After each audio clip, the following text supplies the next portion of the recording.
जो का भक्त विरक्त भूतळवटी विख्यात हा बोधला त्या श्री संत सद्गुरु मानतोजी चरणी साष्टांगणी घातला पुंडलिक वरदे हरिविठ्ठल श्री ज्ञानदेव तुकाराम सद्गुरु बोधराज महाराज की जय सद्गुरु यशवंत महाराज की जय। आता विश्वात्मके देवे येणे वाग्यज्ञ तोषावे तोषोनी मज द्यावे पसाय दानही। पवित्र भूमी श्री क्षेत्र भोसे श्री संत सद्गुरु यशवंत महाराज देव माऊलीदार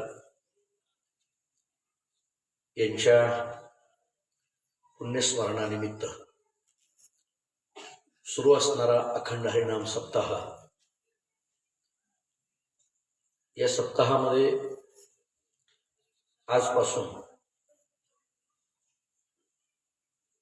आपण ज्ञानेश्वर महाराजांच्या पसायदानावर चिंतन करणार आहोत। या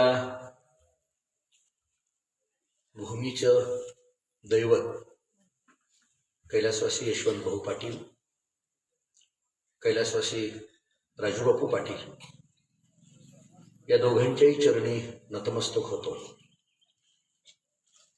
भोसे ग्रामस्थ, भाविक भक्त, बंधू भगिनी, श्रोते, मायबाप या सर्वांच्या चरणी आरंभी नतमस्तक होतो आणि पसायदानाच्या चिंतनाला सुरुवात करतो।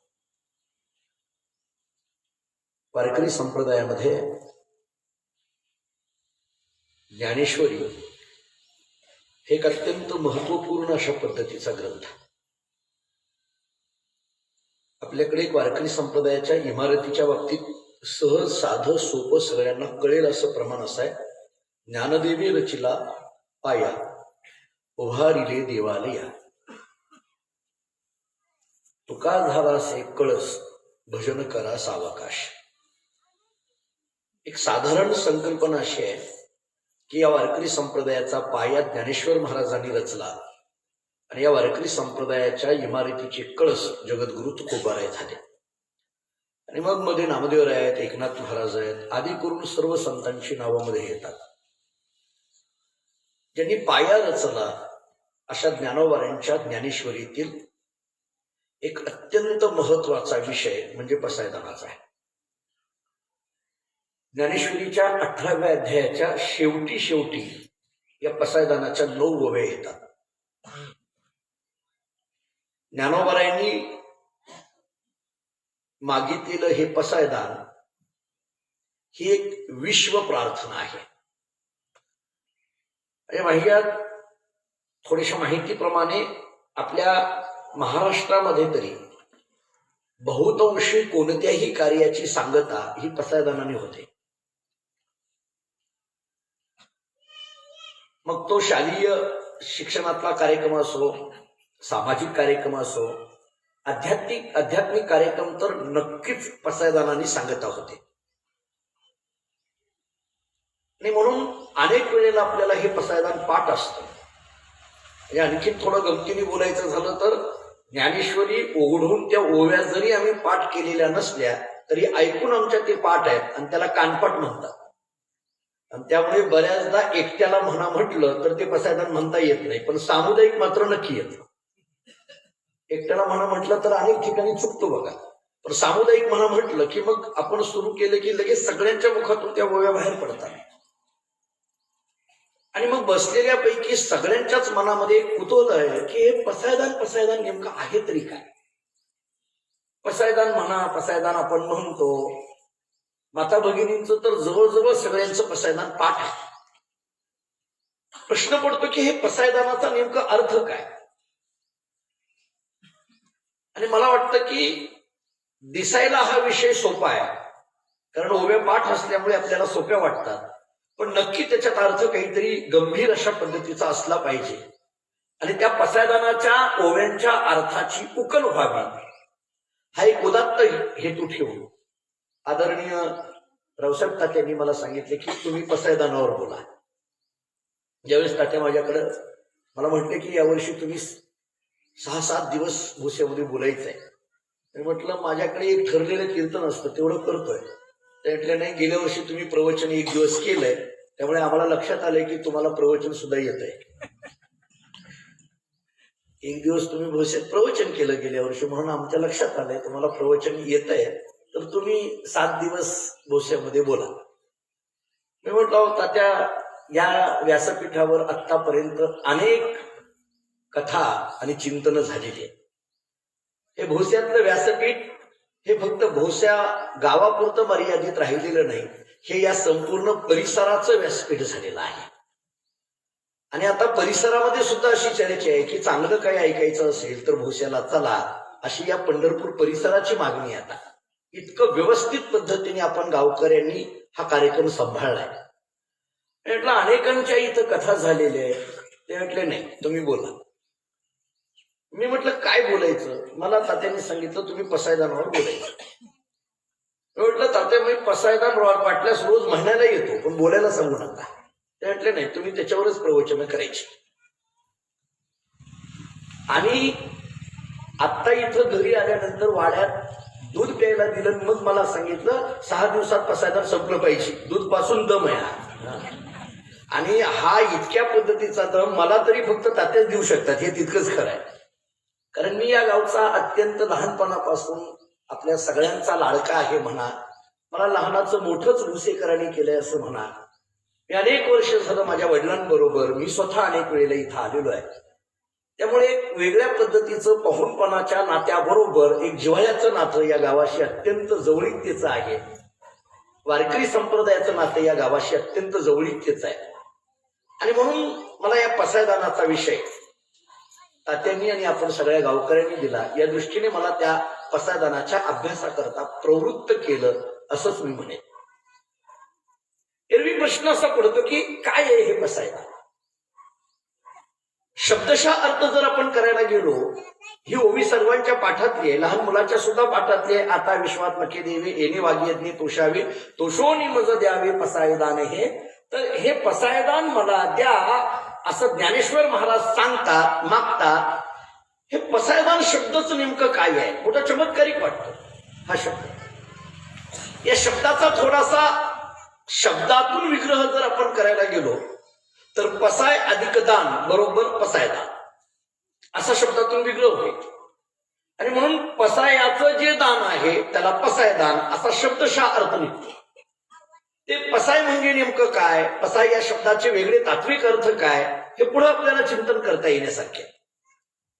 मूळ शब्द पायस आहे. मूळ शब्द हा पायस आहे. त्या पायस शब्दाचं पुढं अपभ्रंशित रूप पसाय झालं आणि त्या पसाय शब्दाचा पुन्हा अर्थ सांगितला जातो मराठी शब्दकोशामध्ये प्रसाद.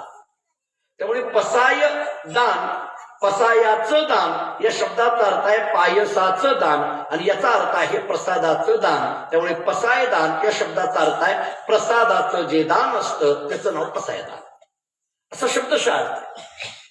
ज्ञानोबांनी हे पसायदान मागितलं. मला कधी कधी प्रश्न पडतो, ज्ञानेश्वर महाराजांना अशी काय परिस्थिती उद्भवली की ज्ञानोबांना हे पसायदान मागावं लागलं? मागणाऱ्यावर काहीतरी आपत्ती यावी लागते, त्याच्याशिवाय मागणीचा विषय समोर येत नाही. थोडं एक व्यवहारातलं वाक्य सांगून पुढे जातो. गरज आणि अप्राप्तीतून मागणीचा जन्म होत असतो. त्याची गरज असावी आणि ते आमच्याकडे अप्राप्त असावं तर मागणी उद्भवत असते. मग अशी काय गरज ज्ञानेश्वर महाराजांना लाभली की ज्ञानोबांना हे पसायदान मागावं वाटलं? ज्ञानोबा ज्या अर्थी पसायदान मागतात तो प्रसंग तरी नेमकं काय आहे? ज्ञानेश्वर महाराजांनी हे पसायदान केव्हा मागितलं? आपण ज्ञानेश्वरीचं पारायण करणारी मंडळी आहोत. मुळात ज्ञानेश्वरी हा ग्रंथ भगवद्गीतेवर केलेलं मराठीतलं रूपांतर आहे. फार गोड आहे. मी थोडस पुढे बोलतो. गीता आणि ज्ञानेश्वरीचा एका वाक्यात फरक सांगतो, थोडं सूक्ष्म आहे का. भगवान श्रीकृष्णाने अर्जुनाला गीता तत्वज्ञान सांगितलं. काय मनात आहे ते सगळं भगवंतानी अर्जुनाला सांगितलं. ते भगवद्गीता आहे असं आपण म्हणतो.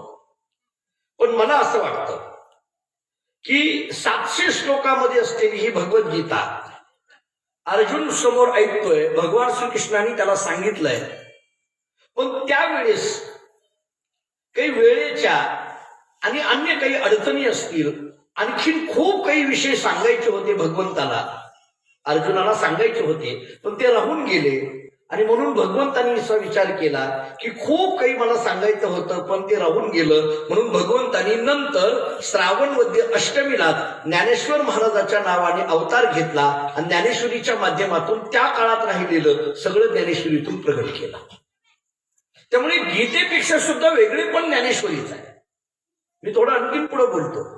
भगवंताच्या मनात असलेल्या गोष्टी जगाच्या समोर ज्या ग्रंथांनी प्रगट केल्या ती ज्ञानेश्वरी, आणि अर्जुनाच्या मनात असलेले प्रश्न जे त्यावेळेस भगवंताला त्यांनी विचारले नाहीत ते प्रश्न जगाच्या समोर ज्ञानोबांनी मांडले ती ज्ञानेश्वरी आहे. म्हणून ज्ञानेश्वरी ही गीतेपेक्षाही काकंबरी जास्त आहे. आणि मग अशा ज्ञानेश्वरीमध्ये एक एक एक एक एक एक विषय अत्यंत गोड पद्धतीने भगवंतांनी जे अर्जुनाला सांगितले ते ज्ञानोबांनी नेवास्यामध्ये निवृत्तीनाथांच्या समोर मांडायला सुरुवात केली. कधी कधी या चारही भावंडांचा उल्लेख करत असताना अंगावर शहारी उभा राहतात. निवृत्तीनाथ महाराज, ज्ञानेश्वर महाराज, सोपान काका आणि मुक्ताबाई. जुने कीर्तनकार असं सांगायचे की नावं सुद्धा गोड आहेत. निवृत्ती, ज्ञानेश्वर, सोपान आणि मुक्ताबाई. म्हणजे माणसाची वृत्ती ही निवृत्ती व्हावी ही पहिली पाहिजे. निवृत्ती का नाव ठेवलं तर वृत्ती निवृत्ती व्हावी. हे निवृत्ती शब्द खूप महत्वाचा आहे. निवृत्त वेगळं आणि निवृत्ती वेगळी. निवृत्त हे 60 वर्षानंतर असतं, 58 वर्षानंतर असतं, 62 वर्षानंतर असतं. हे निवृत्त होण्याला वयाची अट आहे. 58 वर्ष, 60 वर्ष, 62 वर्ष झालं, ज्याला इंग्रजीमध्ये आपण रिटायरमेंट म्हणतो. पण निवृत्ती ही वयावर अवलंबून नाही, ती वृत्तीवर अवलंबून नाही. हे मी जरा स्पष्ट बोलायचं झालं तर माणूस मरेपर्यंत निवृत्ती होईल का नाही सांगता येत नाही. निवृत्त होईल पण निवृत्ती होईल का नाही सांगता येत नाही. एरवी आपल्याकडे असं म्हटलं जातं की निवृत्त होणं म्हणजे काय झालं, काम संपलं, शाळेतून हा निवृत्त झाला, आता काही काम राहिलं नाही असं म्हणतात. पण माझ्या बघण्यात असं आहे, निवृत्त माणूस झालेल्या माणसाला जेवढी काम आहेत तेवढी काम करणाऱ्याला कामं नाही. घरातली परिस्थिती सध्याच्या काळात तीच आहे. जे रिटायर झालेल्या माणसाला बघा तुम्ही, भाजी कोणी आणायची त्यांनीच, रिटायर. मुलाला शाळेत कोणी सोडायचं त्यांनीच, रिटायर. सगळी कामं त्याच्याकडे सांगतात. त्यामुळे निवृत्त होणं वेगळं, निवृत्ती होणं वेगळं. अगोदर आमची वृत्ती निवृत्ती व्हावी आणि एकदा वृत्ती निवृत्ती झाली की ज्ञान येत असतं. म्हणून दुसरा ज्ञानदेव. ज्ञान आल्यानंतर हाच परमार्थातला सगळ्यात सोपा मार्ग आहे. म्हणून तिसरं नाव सोपान. आणि ज्ञान नावाच्या सोप्या मार्गाने गेलं की मनुष्य मुक्त होत असतो. म्हणून चौथी मुक्ताबाई. निवृत्ती, ज्ञानदेव, सोपान, मुक्ताबाई. ही नावं किती गोड आहे. नावं सुद्धा तेवढी ताकदवान पाहिजे. हो, काही नावं घेतली की हृदय भरून येतं. ज्ञानदेव हे नाव घेतलं तरी हृदय भरून येतं. तुकाराम महाराज हे नाव घेतलं तरी हृदय भरून येतं. नावामध्ये तेवढं सामर्थ्य आहे. आपल्याकडे काही काही नावं अशी गमतीची असतात, त्या नावाचा आणि आपला काही संबंध नसतो. बऱ्याचदा आपल्याकडे जी नावं असतात त्या नावाप्रमाणे आपला असेल असं काही सांगता येत नाही. जुने कीर्तनकार सांगायचे, 2 बायकांची फार भांडणं लागली, खूप भांडायला लागली. त्याच्यातली एक बाई फारच भांडत होती आणि म्हणून रस्त्याने उभा राहिलेल्या माणसाने विचारलं, ती बाई फार भांडते, काय नाव आहे? म्हणते शांताबाई. आता भांडणं आणि त्याचा काही संबंध आहे का? आमच्याकडे जी नावं असतात तशी आमचं वागणं असेलच असं काही सांगता येत नाही. पण ज्ञानदेव हे नाव त्या व्यक्तिमत्वाला शोभेल असं पद्धतीचं होतं. ज्ञानोबांनी भगवद्गीतेवर भाष्य करायचं ठरवलं. नेवासा नावाच्या गावाला, मी तर थोडं आणखीन पुढे बोलेल, आपली महाराष्ट्राची संस्कृती मोठी श्रेष्ठ आहे महाराज. या जगामध्ये असं एकच मंदिर आहे की ज्या मंदिराला खांबाचं मंदिर म्हटलं जातं. फक्त खांब आहे, पैस खांब, जिथं ज्ञानोबाच्या खांबाला टेकून बसले, त्या खांबाला टेकून बसले, त्या खांबाचं मंदिर झालेलं आहे. अन्य ठिकाणी मूर्त्या आहेत, समाध्या आहेत, परंतु फक्त खांबतो त्याचं मंदिर फक्त आणि फक्त ज्ञानोबांच्या त्या ज्ञानेश्वरी लिखाणाची जागा आहे. नेवासामध्ये ज्ञानोबा निवृत्तीनाथांच्या समोर गीतेवरचं भाष्य करू लागले आणि इतके गोड विषय त्याच्यातून मांडू लागले. कर्मयोगासारखा विषय, ज्ञानयोगासारखा विषय, हठयोगासारखा विषय, भक्तियोगासारखा विषय अत्यंत साध्या सोप्या सरळ कळेल अशा भाषेमध्ये ज्ञानेश्वर महाराजांनी नेवास्यामध्ये निवृत्तीनाथांना साक्षी ठेवून मांडले. ऐकणारे निवृत्तीनाथ महाराज, सांगणारे ज्ञानेश्वर महाराज. आणि मग हे एक एक एक एक विषय असे उलगडत होते आणि त्या विषयाचा अर्थ समाजाच्या समोर प्रगट होत होता. निवृत्तीनाथ महाराजांना एक पद्धतीचं आनंदाचं भरतं आलेलं होतं. का? कारण माझ्या ज्ञानोबाकडून एक जगातलं सर्वश्रेष्ठ तत्वज्ञान प्राकृत भाषेमध्ये जगाच्या समोर मांडलं जात आहे. जे संस्कृतमध्ये होतं, जे गुह्य होतं ते प्रगट केलं जात आहे. प्रगट गुह्य बोली. ज्ञानोबांची आरती करताना आपण हीच करतो. जे गुह्य होतं ते आज ज्ञानोबांनी प्राकृत भाषेमध्ये, मराठी भाषेमध्ये सगळ्या समाजाच्या समोर ठेवलं. ज्ञानेश्वरी निर्मितीच्या वेळच्या काही घटना सांगितल्या जातात.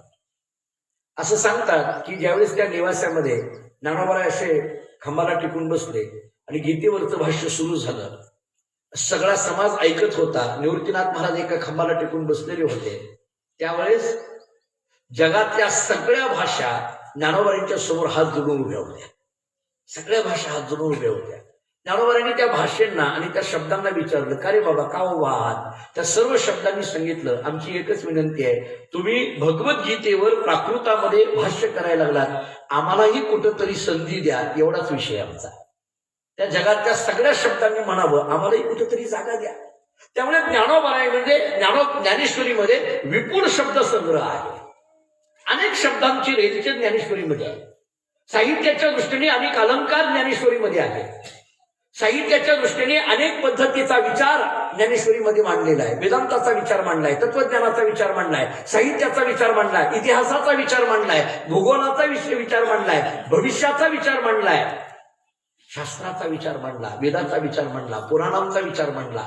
इतकं भरलेली ही ज्ञानेश्वरी. एक एक एक एक विषय उलगडत होता. निवृत्तीनाथ महाराज मन लावून ऐकत होते. आणि मग बोलता बोलता बोलता 18व्या अध्यायाचं चिंतन सुरू झालं. भगवद्गीता 18 अध्यायाची. 18व्या अध्यायाला कळसाध्याय म्हटलं जातं. एक अध्यायी गीता म्हटलं जातं. जे 17 अध्यायामध्ये आहे ते सगळं एकाच अध्यायामध्ये आहे. त्याचं नाव 18वा अध्याय. आणि मग त्या 18व्या अध्यायाचं विवेचन सुरू झालं. कर्म, ज्ञान, योग, भक्तीने तो भरलेला अध्याय. आणि सगळे विषय ज्ञानोबांनी निवृत्तीनाथांच्या समोर मराठीमध्ये मांडून झाले. आणि मग मांडून झाल्यानंतर निवृत्तीनाथांनी ज्ञानोबांकडे पाहिलं. ज्ञानोबांना सांगितलं, ज्ञानोबा इतकं सगळं तू बोललास, तू आता काय पाहिजे तुला माग. तू एवढं सगळं बोललास ना, काहीतरी माग, तुला माग, काय हवंय ते माग. कारण तुझी इच्छा पूर्ण करणं हे माझं कर्तव्य आहे. ज्ञानोबांच्या चरित्रातला फक्त एक वाक्य समोर पुढे जातं. विठ्ठलपंत आणि रुक्मिणी या दोघांना ज्यावेळेस तिथल्या व्यवस्थेने देहांत प्रायश्चित्त घेण्याचा निर्णय दिला, उपनयन संस्काराच्या वेळेचं प्रकरण, तुमच्या मुलाची मुंज जर करावयाची असेल तर तुम्हाला देहांत प्रायश्चित्त घ्यावं लागेल. हा ज्यावेळेस तिथल्या व्यवस्थेने त्या काळचा निर्णय दिला, त्यावेळेस विठ्ठलपंतांनी रुक्मिणीने दोघांनी तो निर्णय मान्य केला. आणि दोघांनी ठरविलं की आपल्या मुलांचं कल्याण होत असेल तर आपण देहांत प्रायश्चित्त घ्यायचं, आपण आपला जीव द्यायचा. इतकी व्यवस्था म्हणते ना की तुमच्या मुलाचं जर उपनयन व्हायचं असेल, उपनयन नावाचा संस्कार ज्याला आपल्याकडे सोप्या भाषेत मुंज म्हटलं जातं, 16 संस्कारापैकी एक तो संस्कार आहे, महत्वाचा संस्कार आहे. काही जन्माचे संस्कार आहेत आणि काही मरणाचे संस्कार आहेत आणि काही मध्य विवाहाधिक संस्कार आहेत. असे एकूण 16 संस्काराचं चिंतन आपल्याला शास्त्रांनी सांगितलं. आणि म्हणून आपल्या मुलाचं उपनयन व्हावं, आपल्या मुलांची मुंज व्हावी. पण इतकी व्यवस्था अशी सांगते आहे की मुलाची मुंज करायची असेल तर आई वडिलांना देहांत प्रायश्चित्त घ्यावं लागेल. तो निर्णय योग्य होता का अयोग्य होता त्याच्या शास्त्र चर्चेत मला आत्ता जायचं नाहीये. माझा तो विषय नाही. मी काही ज्ञानोबांचं समग्र चरित्र सांगायला बसलेलो नाहीये. मला पसायदाराकडे यायचं आहे. पण पसायदानाच्या पाठीमागं किती सहन करावं लागलं ज्ञानोबारायांना, मला एवढं सांगायचंय. बऱ्याचदा माणसाला पुढल्या गोष्टी दिसतात, पण पाठीमागं काय काय घडतंय हे कळत नाही. कोणतीही चांगली गोष्ट ज्यावेळेस डोळ्यासमोर येते, अनुकूलता दिसत असते, त्याच्या पाठीमागं फार मोठी प्रतिकूलता असते, हेही कधीतरी विचारात घेतलं पाहिजे. मी तर थोडं पुढं बोलतो. मंदिराच्या कळसाचे फोटो काढताना मंदिराच्या पायात असलेल्या दगडाचाही विचार केला पाहिजे, कधीतरी तोही विचार केला पाहिजे. कारण पायातले दगड जर नसतील तर मंदिराचा कळस उभाच राहणार. पण दुर्दैव आमचं असं असतं, आम्ही कळसाकडे बघत असताना पायाच्या दगडाचा विचार करत नाही, पण त्या दगडांचाही विचार केला पाहिजे. म्हणून ज्ञानेश्वर महाराजांची ज्ञानेश्वरी समोर आहे, ज्ञानोबांचं पसायदान समोर आहे, पण त्याच्या पलीकडे ज्ञानोबा नावाचं व्यक्तिमत्व जगाच्या समोर येण्याकरिता त्यांच्या आई वडिलांना काय दुःख सहन करावं लागलं, तोही विचार कधीतरी केला पाहिजे. माता पित्याला काय सहन करावं लागलं. आई आणि वडील ही या जगातली दोन नावं अशी आहेत की ज्या दोन नावाबरोबर जगातल्या कोणत्याच गोष्टीची तुलना करता येत नाही. आई हे शब्द दिसायला फार लहान आहे, पण त्या शब्दांचं सामर्थ्य हे त्या शब्दाची जाणीव ज्याला झाली त्याला कळत. एरवी बाकीच्याला कळणार नाही. एके ठिकाणी फार गोड वर्णन आहे, त्यांनी असं सांगितलंय, आई म्हणजे अक्षरे दोन, अमृताचा समुद्र जाण, तयामध्ये बुडताची क्षण केवी होय परियसा. आई ही दोन अक्षर आहे. आणि विठ्ठलपंतांनी आणि रुक्मिणींनी ठरवलं की आपल्या मुलांचं जर उपनयन संस्कार व्हायचे असतील आणि त्यांचं कल्याण व्हायचं असेल तर मग आपण देहांत प्रायश्चित्त घ्यायचं. ठीक आहे. कधी? उद्या रात्री. सकाळ झाली, ज्ञानोबा भिक्षा मागण्याकरता बाहेर गेलेले होते आणि काही भिक्षा, जी काही डाळ तांदूळ वगैरे भिक्षा घेऊन आले आणि आल्याबरोबर रुक्मिणीने त्या दिवशी पुरणपोळीचा स्वयंपाक करायचं ठरवलं. आणि पुरण घातलं आणि ते पुरणपोळीचा स्वयंपाक घरामध्ये ती सगळी लगबग सुरू झाली. मुक्ताबाई अतिशय लहान होती आणि चिमुकले असलेल्या लहान असलेल्या मुक्ताबाईंनी आपल्या आईला विचारलं, अगं आई, आज आपल्यात कुठला सण नसताना पुरण कसं काय? एरवी सणा दिवशी पुरणपोळी मिळायची वाताहात, इतकी दारिद्र्य परिस्थिती. ज्ञानोबारायांना सणा दिवशी सुद्धा पुरणपोळी मिळत नव्हती, इतकी दारिद्र्यता ज्ञानोबारायांच्या जीवनामध्ये. आणि त्या दिवशी पुरणपोळीचा स्वयंपाक बघितल्यानंतर चिमुकल्या मुक्ताबाईला प्रश्न पडला की काय आहे आज, हा सण नेमकं कोणता आहे? रुक्मिणीने सांगितलं, मुक्ते, पुरणपोळी तुला आवडते ना म्हणून केली, पण सण नाही काही नाही मध्येच कसं काही केली? ते म्हणले, तू तसला बाकीचा विचार करू नको, तुला पुरणपोळी आवडते, ज्ञानदादांनी आणलंय, त्याच्या लागणारा शिदा घेऊन आलाय म्हणून मी तयार करायला लागले, पुरणपोळी खाऊ घातली. सायंकाळच्या वेळेला विठ्ठलपंतांनी आपल्या मुलांना समवेत घेतलं.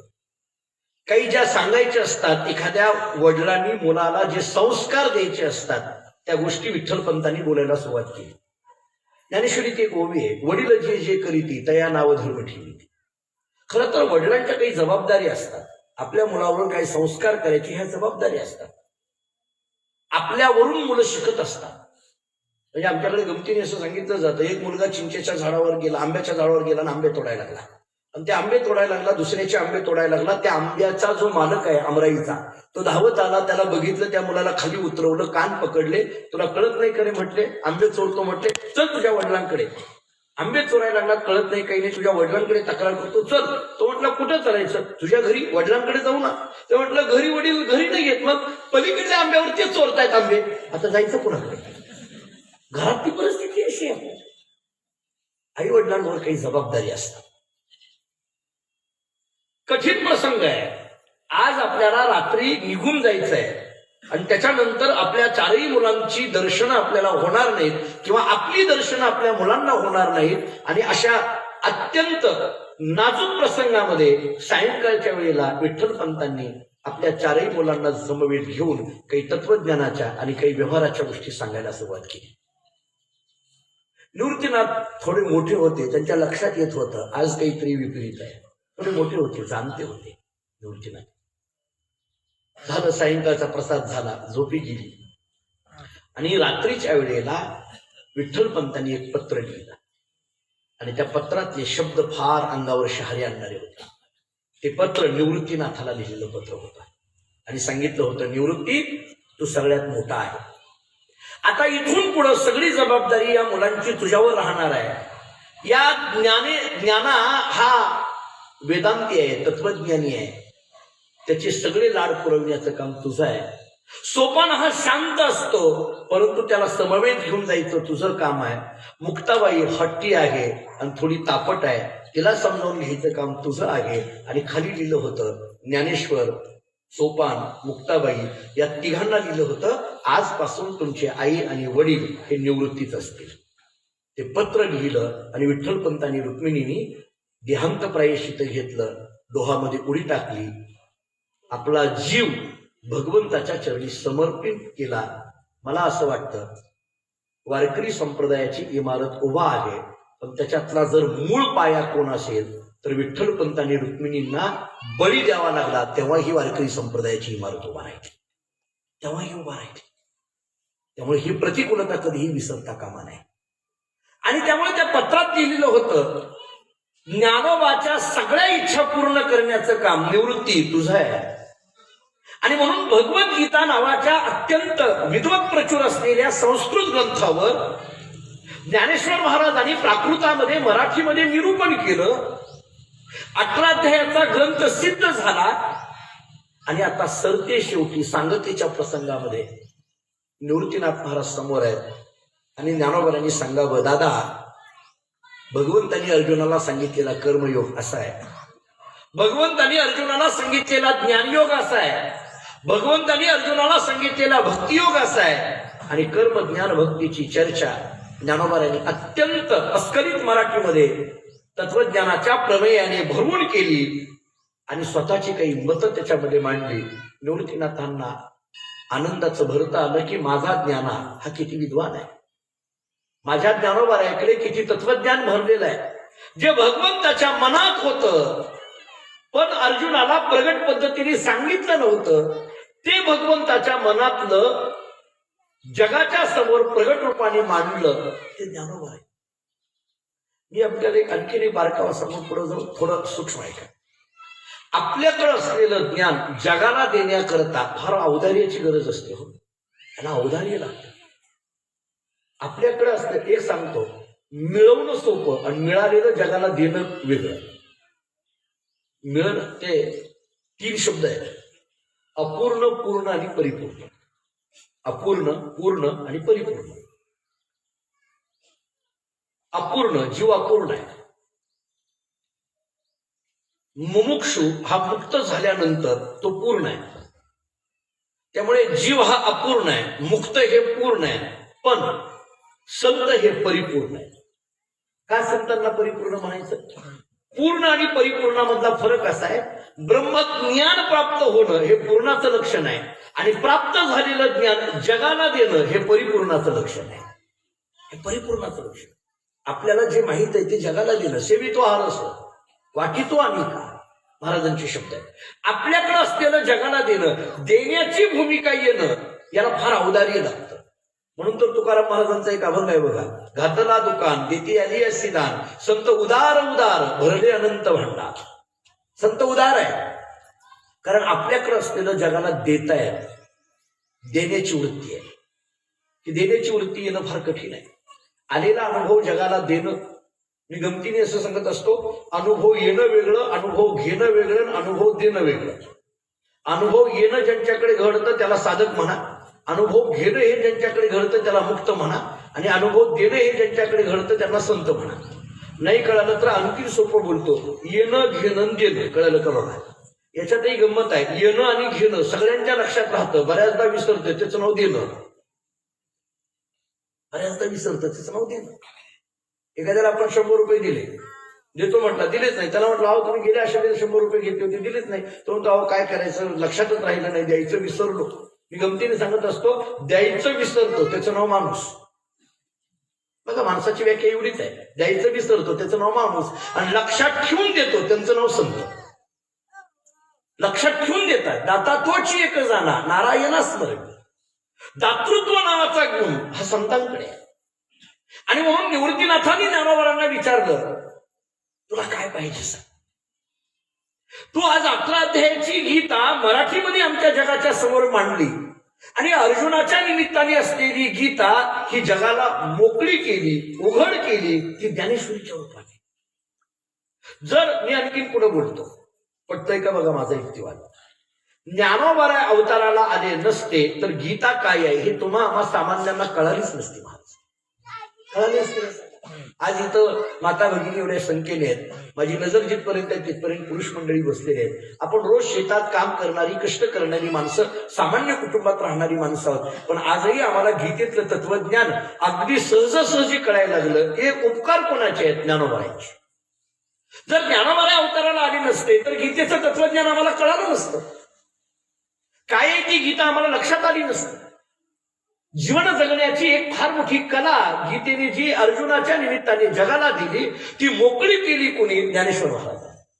आणि म्हणून निवृत्तीनाथांनी सांगितलं, ज्ञानोबा तू एवढं सगळं मांडलंस आतापर्यंत, काय पाहिजे सांग, तुला काय पाहिजे? ज्ञानोबांनी सांगितलं, काही नाही, मला काही नको. कारण काही गरजच नाही ना, व्यवहारातली कोणती गरजच नाही, अपेक्षाच राहिली नाही. तुकोबरांचे शब्द सांगतो, तुमच्या पाठातले आहेत. काही मागणे हे आम्हा अनुचित, वडिलांची रीत जाणत असो. काही मागायचं नाही, काही आवश्यकता नाही. तरी निवृत्तीनाथांनी सांगितलं, नाही, काहीतरी माग. त्या सूरदासांच्या चरित्रात असाच प्रसंग आहे.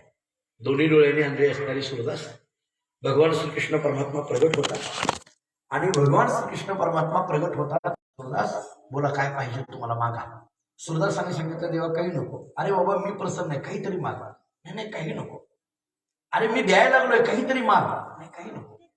मला कधी कधी आश्चर्य वाटतं ही सगळी चरित्र ऐकताना. मला सांगा, देणारा भगवान आहे आणि घेणारे सूरदास आहे, बरोबर?